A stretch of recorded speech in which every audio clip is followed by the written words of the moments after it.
calon kepala daerah yang dukung rezim pemerintah udah pasti jadi.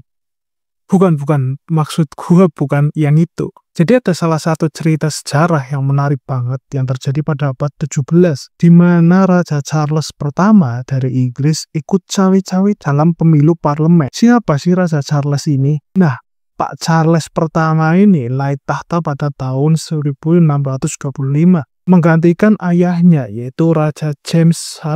Waktu itu Inggris lagi nggak dalam kondisi yang gampang, ekonomi yang sulit, konflik agama di mana-mana, dan parlemen yang mulai pengen punya kekuasaan lebih, dan tentu saja hal ini bikin hidup Pak Charles tambah ribet. Tapi ada satu hal yang bikin Pak Charles beda daripada raja-raja yang lain, yaitu beliau tuh percaya banget sama divine right of king. Intinya sih ini adalah konsep bahwa raja itu dipilih langsung oleh Tuhan. Jadi intinya tuh kekuasaannya beliau nggak boleh buat diganggu-gugat. Jadi intinya Pak Charles ini ngerasa bahwa beliau punya hak absolut buat ngatur negara tanpa perlu debat sama siapapun, termasuk anggota parlemen. Tapi masalahnya Inggris pada saat itu tuh udah mulai berubah. Parlemen tuh udah mulai punya peran penting, terutama dalam hal keuangan. Hal ini ngebuat kalau raja mau ngeluarin pajak baru atau pinjaman uang, dia tuh harus dapat persetujuan terlebih dahulu dari anggota parlemen. Nah, disinilah dramanya dimulai.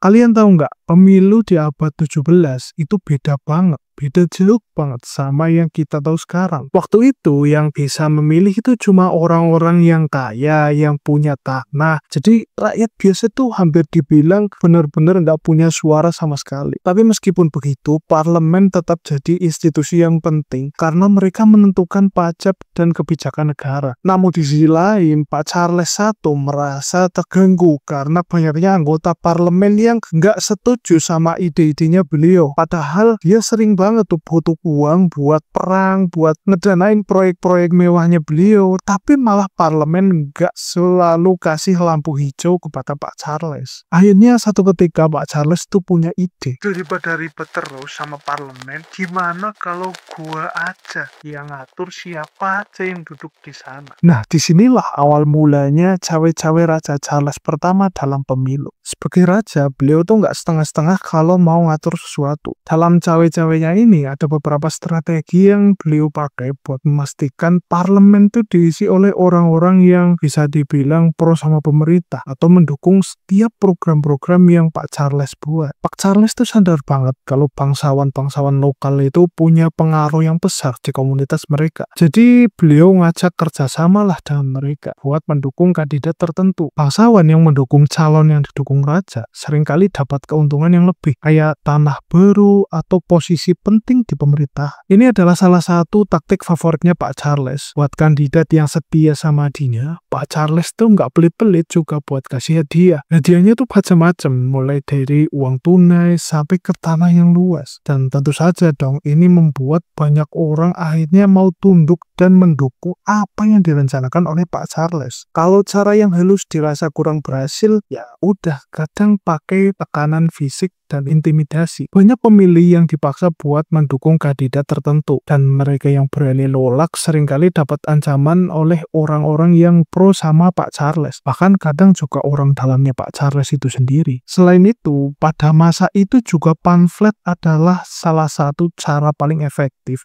buat nyebarin informasi. Nah, di sini Pak Charles tuh memanfaatkan ini buat bikin propaganda dengan menyebarkan tulisan-tulisan yang memuji-muji dirinya sendiri dan menyerang siapapun yang menentang setiap kebijakan yang dia buat. Rakyat yang mulai marah akhirnya melakukan perlawanan yang makin panas. Tapi belum nggak semua orang diem aja dengan yang dilakukan oleh Pak Charles. Taktik Pak Charles yang otoriter ini bikin banyak pihak nggak terima. Mulai dari rakyat kecil sampai tokoh politik, semua mulai menyuarakan protes mereka. Waktu itu tuh belum ada media sosial, jadi orang-orang tuh nge-counter Pak Charles pakai pamflet juga buat menyerukan pendapat mereka. Nah, pamflet-pamflet ini sering banget diisi sama kritikan-kritikan tajam buat Pak Charles, dan mereka juga bilang kalau raja tuh harusnya nggak ikut-ikutan ngatur pemilu, yang sebenarnya harus bebas, bukan diatur-atur. Nggak cuma di posisi rakyat kecil aja atau politisi aja, di parlemen juga ada beberapa anggota yang nggak nggak setuju sama cara Pak Charles ngatur negara. Mereka mulai bikin aliansi buat melawan kebijakan-kebijakan raja. Dan kelompok inilah yang akhirnya menjadi cikal bakal oposisi yang solid. Walaupun nggak banyak suara, rakyat bisa tetap menunjukkan protes mereka. Banyak yang loh kalau kebijakannya Pak Charles cuma nguntungin elit-elit atau kalangan atas saja. Sementara rakyat kecil harus bayar pajak lebih besar, sampai terjadi demonstrasi rakyat demi menuntut hak-hak mereka atas pajak yang mereka bayar kepada pemerintah. Ketegangan antara Pak Charles dan parlemen akhirnya nggak bisa diredam lagi. Pada tahun 1642, Perang Saudara pun pecah. Perang ini membagi Inggris menjadi dua kubu besar, yaitu royalis dan parlementarian. Nah, royalis ini mereka adalah bangsawan, pejabat tinggi, dan kelompok-kelompok yang percaya kalau raja itu harus punya kekuasaan absolut. Dalam arti mereka ini yang pro sama pemerintahannya Pak Charles, dan parlementarian yang isinya kelompok yang pengen reformasi. Mereka mau kekuasaan raja itu dibatasi, dan parlemen itu punya hak yang lebih besar buat membuat setiap kebijakan yang menguntungkan juga buat semua rakyat. Perang ini pun berlangsung selama bertahun-tahun, yang membuat Inggris jadi kacau balau. Ribuan orang tewas, ekonomi hancur, dan kehidupan sosial jadi renggang. Akhirnya setelah bertahun-tahun berperang, Pak Charles akhirnya kalah. Beliau ditangkap, diadili, dan dihukum mati pada tahun 1649. Dan ini menjadi pertama kalinya dalam sejarah Inggris seorang raja dihukum mati oleh rakyatnya sendiri. Setelah kematiannya Pak Charles, Inggris sempat menjadi republik di bawah pemimpinan Oliver Cromwell. Tapi republik ini juga nggak bertahan lama, dan monarki akhirnya dipulihkan beberapa tahun setelahnya. Nah, cerita tentang Raja Charles I ini nggak cuma drama sejarah aja sebenarnya, tapi juga ngasih pelajaran yang penting banget buat kita semua. Salah satunya tentang netralitas dalam pemilu. Kalau pemilu dikontrol oleh penguasa, kepercayaan masyarakat terhadap sistem politik tentu saja bakal hilang. Pemilu itu harusnya bebas, adil, dan tanpa campur tangan dari siapapun. Dan kekuasaan absolut itu memang benar-benar berbahaya. Pak Charles terlalu percaya sama ide bahwa raja itu punya hak dan kekuasaan penuh. Tapi sejarah udah berkali-kali membuktikan dan menunjukkan bahwa kekuasaan yang gak dibatasin itu sering banget berakhir nggak baik. Dan sisi lain, suara rakyat itu memang benar-benar penting. Walaupun zaman itu rakyat bisa nggak punya banyak hak, perlawanan mereka tetap punya banyak pengaruh besar. Dan ini menunjukkan bahwa suara mereka sebagai rakyat nggak bisa diabaikan begitu aja. Di sisi lain, konflik politik juga harus diselesaikan secara bijak. Dan dengan peristiwa ketegangan politik ya tadi itu, yang nggak bisa dikelola dengan baik, selalu membawa dampak yang buruk. Apalagi perang saudara, yang nggak cuma menghancurkan ekonomi, tapi juga bikin trauma sosial